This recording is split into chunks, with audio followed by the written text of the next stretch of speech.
I didn't stand and argue with them. I just started packing and crying. An elderly woman evicted from the home she's lived in for almost 5 decades. It's getting bulldozed, and there's nothing she can do about it. KCTV5's Natalie Davis shares her story and the tough lessons she's learned that could help others from falling into the same situation.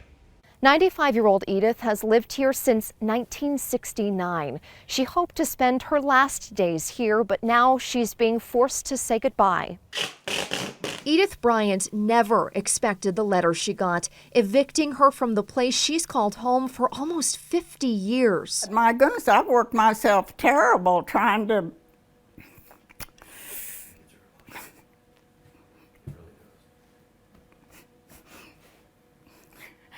I can't even talk about it.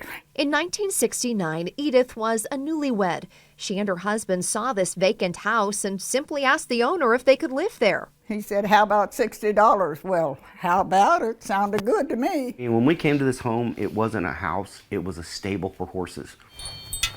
They invested their own money to make this house a home. The roof was caving in. My dad put a window in the back of the house. We got propane tanks. We've added city water to this house. Despite all that, though, legally she has no right to stay.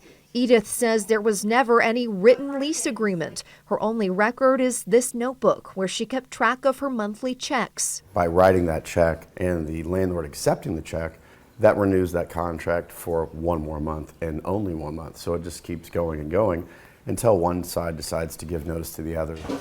I'm left in a hole in the ground and I ain't got a shovel to dig out of.